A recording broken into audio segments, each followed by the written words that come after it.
Welcome back. I am the Electrical Code Coach, and today we are going to give you a step-by-step guide on how to become a certified electrical inspector.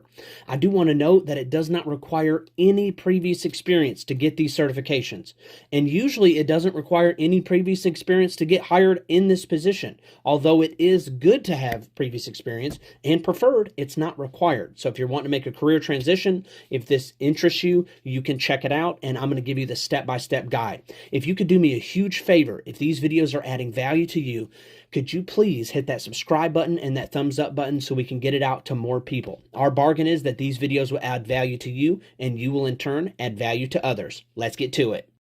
So let's jump right into it. So you're going to go to iccsafe.org/ and it's this top one here. It says certification-exam-catalog, and you're going to click on it. And when you get there and it loads up, you are going to follow these steps. You're going to scroll down to the catalog search, and I recommend that you take your residential certification first. It's a little bit easier. It'll kind of get your feet wet. If you have never taken any type of program, definitely go over to electricalexamcoach.com. You're not going to pass either one of these tests without going through a program like that. You can take my free version or my paid version. But when you get here, you're going to click National. Then you're going to search by title, and we don't need to go through all the titles. We are going to go, the category is residential inspector. Then we're going to search by title, and this one is called the E1. So you're going to go here, national certification, residential inspector, E1. Then you're going to search the test. Then it's going to show up down below talking about residential electrical inspector. And here's where it can get kind of tricky, so pay attention. It does give you the description, how many how many questions there are, all that fun stuff. But where it can get tricky is right here. And it's when you are picking your type of test. So let's go ahead and jump in there and I'll show you that. And here it is right here. So the code year 2021 is going to be testing on the 2020 book. If you go up here and click on the 2018, which this is talking about the residential building code, the 2018 residential building code, the international building code.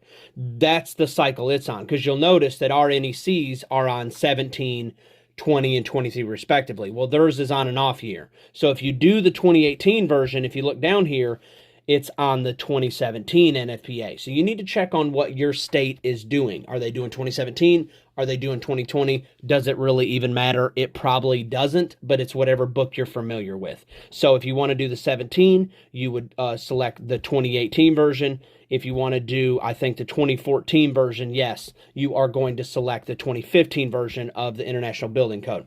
So we're going to come back up here. Let's say you wanted to do the 2020 version. And now what we're going to do, I do want to note that you're allowed to take in any copyrighted bound book may be used in the testing center. Exam questions only come from a list of approved references, and it should show you the approved references here down below, or once you register for your test. Then what we're going to do is we're going to click register.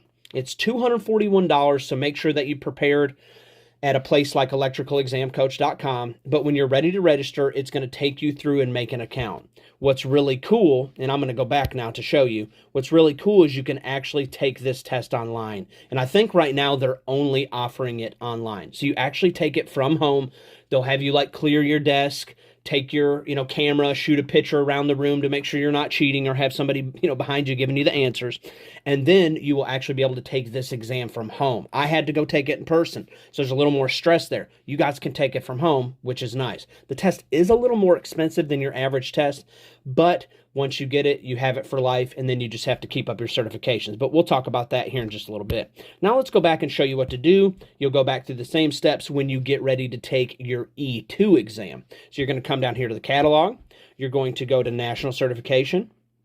Then once that screen loads, you are going to click Commercial Inspector. Then you're going to type in E2. And this is the commercial exam. Now, this one is a tougher test. I'm not going to lie to you. And this gives all the description of how many questions and all that stuff. And also you'll cycle through, depending on what code cycle you want. You'll come over here and code cycle through. But at the end of the day, you have to be careful with this test. It's equivalent to like a master's test or a contractor's test, electrical contractor's test, but it doesn't have the major calculations. But as far as the difficulty of lookup and the scope, it is just as hard as a master's exam, in my opinion. And I've taken all the different exams and passed them all. So this is just one of those things. So this is how you physically sign up for the exam. Now let's talk about continuing education. So when it comes to continuing education, there are really two main players, and I want to give a shout out to both of them. Let's go ahead and cover the first one. We've already covered ICC. It's where you got your inspector certification to begin with. You can get continuing education units there. So if you're totally new to the concept, these type certifications require you to get continuing education. So you can't pass it 10 years ago and be inspecting 10 years later and not have learned anything, because that would just be, in my opinion, foolish. So if you go back to ICC Safe, they offer a bunch of options for doing continuing education. I do want to note here, the first bulletin point says that if you've newly passed the certification, you get a 0.5 CEU credit. So every one that you get, if you're having to become a multi-certified inspector, don't forget to claim those. If you've served in an ICC chapter, each committee earns 0.5 units annually. If you participated in formal training, you can claim up to 1 CEU for this training when you renew, and then study or instructed a code-related course, you can earn up to 3 CEUs total for your work. So if you're an instructor, you can also learn continuing education units. So with that being said, they offer in-person classes where you can go get your continuing education. Highly recommend them. Go in person, check out some ICC events. You'll love just the atmosphere, being immersed in the code, being around like-minded individuals.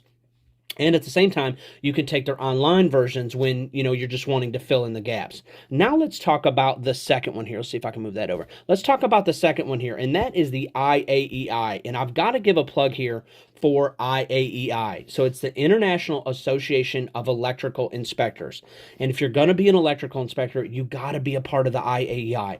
Come support it, come to the events, join as a member. After you're a member so long, they'll give you a free code book. And they just, it's just an excellent brotherhood and sisterhood to be a part of. It's been around forever. I believe it's the oldest inspectors association. When you go to these events, you just feel like you're at home.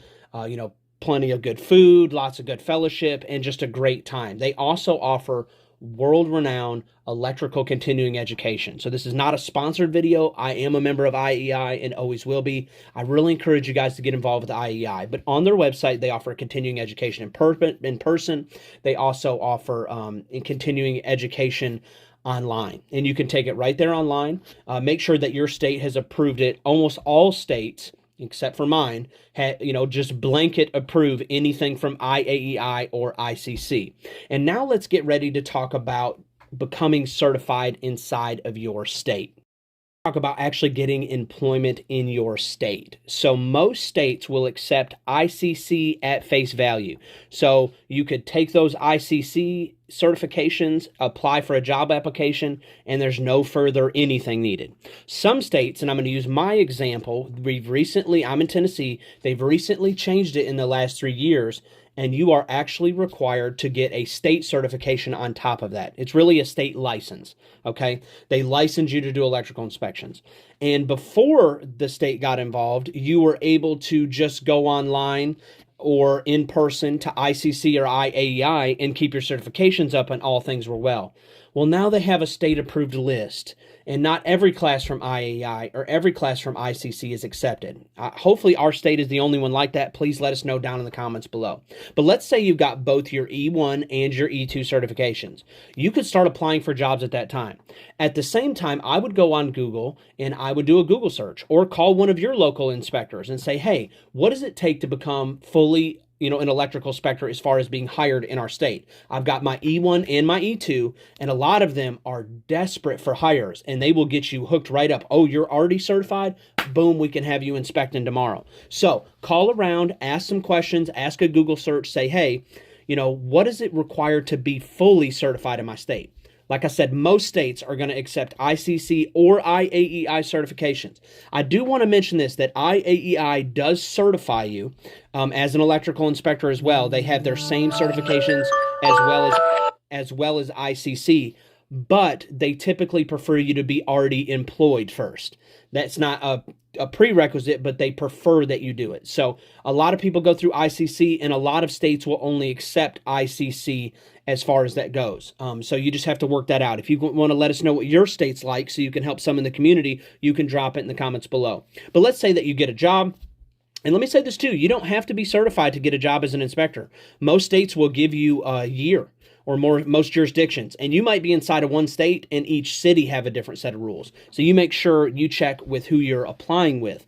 But a lot of them, you don't even have to be certified yet to get this job placement, but they do want you to be certified quickly, and you're going to follow these steps to do it. And most of them accept IAEI certifications, and I don't know of anyone that doesn't accept ICC certifications. It is pretty well becoming the standard.